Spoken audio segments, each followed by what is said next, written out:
नमस्कार, मैं पंकज प्रसून।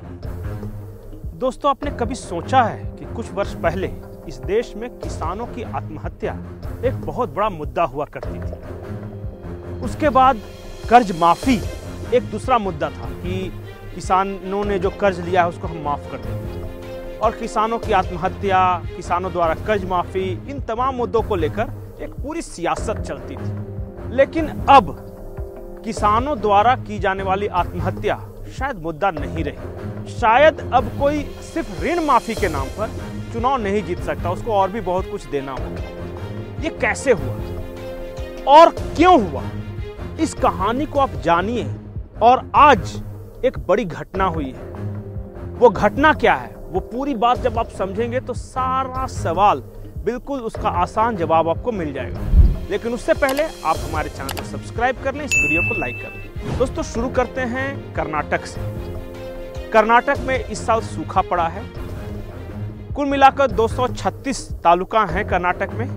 उसमें से 223 तालुका सूखे की चपेट में है। इसका मतलब कि 90% से अधिक कर्नाटक बिल्कुल सूखे की चपेट में है। कर्नाटक में इस साल 436 किसानों ने आत्महत्या की। ये अगस्त से नवंबर तक के आंकड़े हैं। मतलब चंद महीनों में 436 किसानों ने सुसाइड कर लिया।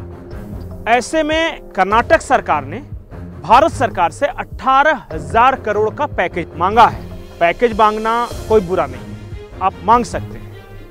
लेकिन जिस राज्य में इतनी पैसे की दिक्कत हो, जिस राज्य के उप मुख्यमंत्री डीके शिव कुमार ये कहें कि गारंटी पूरा करने के लिए हमारे पास पैसे नहीं है, जिस राज्य के किसान सूखे से मर रहे हैं, उस राज्य में अगर नेता और मंत्री अपने लिए लग्जूरियस प्राइवेट चार्टर्ड प्लेन लेके घूमे तो क्या कहेंगे आप?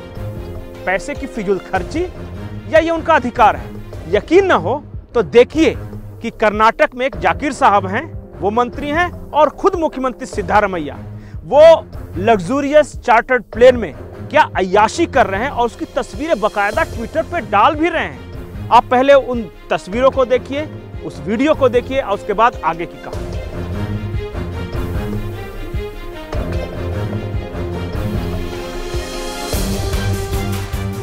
तो देखा आपने, ये उस राज्य कर्नाटक की बात है कि जहां सूखे की मार है, पैसे नहीं है, गारंटी पूरा करने के लिए पैसे नहीं है। केंद्र सरकार से 18,000 करोड़ का पैकेज मांगा जा रहा है और वहां के मुख्यमंत्री का ये हाल है। लेकिन कहानी सिर्फ उतनी नहीं है। जब कहानी चल पड़ी है तो कांग्रेस की ही बात कर लेते हैं। कांग्रेस के पास भी पैसे की किल्लत है। कांग्रेस चंदा मांग रही है लोगों से कि 138 रुपए दे दो, 1038 रुपए दे दो, 1,38,000 रुपए दे दो। बहुत दिक्कत में हैं हम, हमारे पास बजट नहीं है। देखिए ना, इंडिया गठबंधन की बैठक हुई। खुद जेडीयू के नेता ने कहा कि पहले की बैठकों में चाय के साथ समोसा भी मिलता था, इस बार बिस्किट पे ही जय बुला दिया। खाली चाय बिस्किट से कैसे काम चलेगा? और उस कांग्रेस के मुख्यमंत्री लग्जूरियस चार्टर्ड प्लेन में घूम रहे हैं। क्या ये टैक्स पेयर के पैसों की बर्बादी नहीं है? अगर आप ईमानदार जवाब देना चाहें तो कमेंट बॉक्स में जरूर बताइए। कर्नाटक की कहानी सिर्फ लग्जूरियस चार्टर्ड प्लेन की कहानी नहीं है। कर्नाटक की कहानी बेशर्मी की कहानी है। और उसी बेशर्मी की कहानी से जुड़ा एक वीडियो कुछ दिन पहले वायरल हुआ था। कर्नाटक के मुख्यमंत्री सिद्धारमैया, वो कर्नाटक विधानसभा में खड़े हैं और वो किस तरह के इशारों में बात कर रहे हैं, वो आप देखिए एक और वीडियो में। आप बताइए कि क्या कर्नाटक के 44% से ज्यादा लोगों ने इस तरह के व्यक्ति को मुख्यमंत्री बनाने के लिए वोट किया था?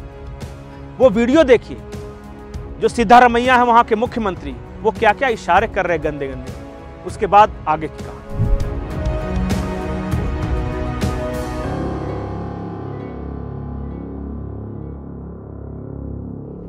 तो एक तो इनकी ऐश भरी जिंदगी आपने देख ली, दूसरी आपने देख ली फितरत, और तीसरी कांग्रेस की कंगाली आपने देख ली। लेकिन कर्नाटक में हाल और भी बुरा है।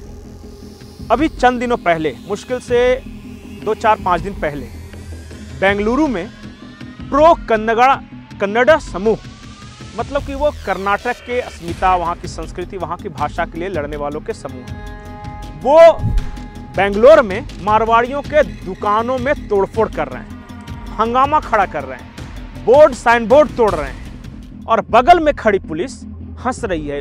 जो मेरे बगल में वीडियो चल रहा है उसमें आप देख सकते हैं, पुलिस कुछ नहीं कर रही है।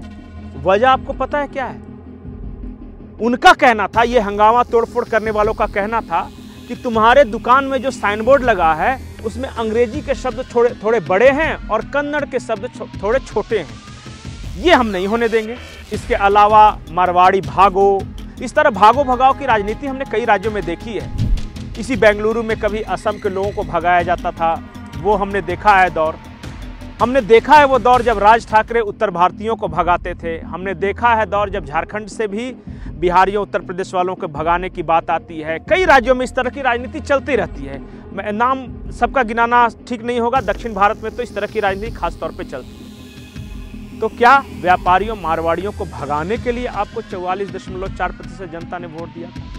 कर्नाटक में कुछ जिले ऐसे हैं जहां मुस्लिमों ने फरमान सुना दिया है कि या तो उर्दू में पढ़ाई होगी या फिर मुसलमान बनो, वरना हम स्कूल को ही ढा देंगे, नहीं चलने देंगे। क्या इसके लिए कर्नाटक के लोगों ने वोट दिया है?